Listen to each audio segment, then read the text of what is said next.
നഗരത്തിൽ അലഞ്ഞുതിരിഞ്ഞു നടക്കുന്നവർക്കും ഒരു നേരത്തെ ആഹാരത്തിന് അവസരമില്ലാത്തവർക്കും സ്വന്തം കയ്യിൽ നിന്നും അന്നമൂട്ടുകയാണ് സൽമ എന്ന വീട്ടമ്മ. സ്വന്തമായി മറ്റു വരുമാന മാർഗങ്ങളൊന്നുമില്ലെങ്കിൽ തന്റെ മുൻപിൽ കൈനീട്ടുന്നവർക്കായി ഒരു നേരത്തെ ഭക്ഷണം നൽകുകയാണ് സൽമ എന്ന വീട്ടമ്മ. തന്റെ ജീവിതം മാറ്റിമറിച്ച ആ കഥ നമുക്കൊന്ന് കേൾക്കാം.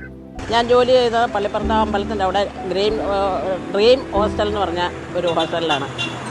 കാരണം അവിടെ നമ്മൾ ഫുഡ് മിച്ചമായിട്ടല്ല നമ്മൾ ഉണ്ടാക്കുന്നതെന്ന് ആദ്യം ഞാൻ ഈ ഫുഡ് മാറ്റിയിട്ടാണ് മറ്റുള്ളവർക്ക് വരെ കൊടുക്കുന്നത്. അത് നമ്മളങ്ങനെ കൊടുക്കാറുണ്ട്.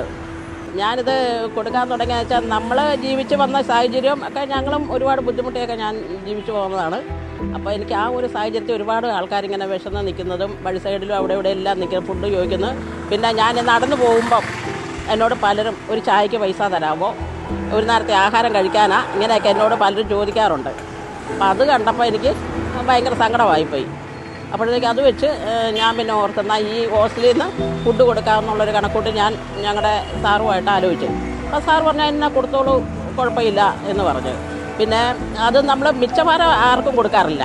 നമ്മൾ വെക്കുന്ന ഫുഡ് ആദ്യം ഞാനൊരു കണക്ക് കണ്ട് ഇവർക്ക് മാറ്റി വെച്ചിട്ടാണ് നമ്മൾ മറ്റുള്ളവർക്ക് വിളമ്പുക പോലും ചെയ്യുന്നത്. അങ്ങനെ എൻ്റെ സാറിൻ്റെ ഒരു മനസ്സിൻ്റെ ഒരു ഇതായിട്ടാണ് ഞങ്ങൾ ചെയ്തുകൊണ്ടിരിക്കുന്നത്. അത് സാറ് സമ്മതിച്ചില്ലെങ്കിൽ എനിക്ക് ആ ഹോസ്റ്റലിൽ നിന്ന് ചെയ്യാൻ പറ്റത്തില്ലല്ലോ. കാരണം ചുറ്റും ക്യാമറ ഉള്ള സ്ഥാപനമാണ്. അപ്പോൾ ആ സ്ഥാപനത്തിൽ നിന്ന് ഞാൻ ഫുഡുമായിട്ട് ഇറങ്ങുമ്പോൾ എന്തായാലും സാർ അറിയും. അപ്പോൾ സാറിനോട് ആലോചിച്ചപ്പോൾ സാറിനത് ഭയങ്കര സന്തോഷമായി. ചേച്ചി അത് ചെയ്തോ, കുഴപ്പമില്ല എന്ന് പറഞ്ഞു. അപ്പം പിന്നെ എനിക്ക് ആരുടെ അനുവാദം വേണ്ടല്ലോ, ഞാനെടുത്ത് കൊടുക്കാറുണ്ട്.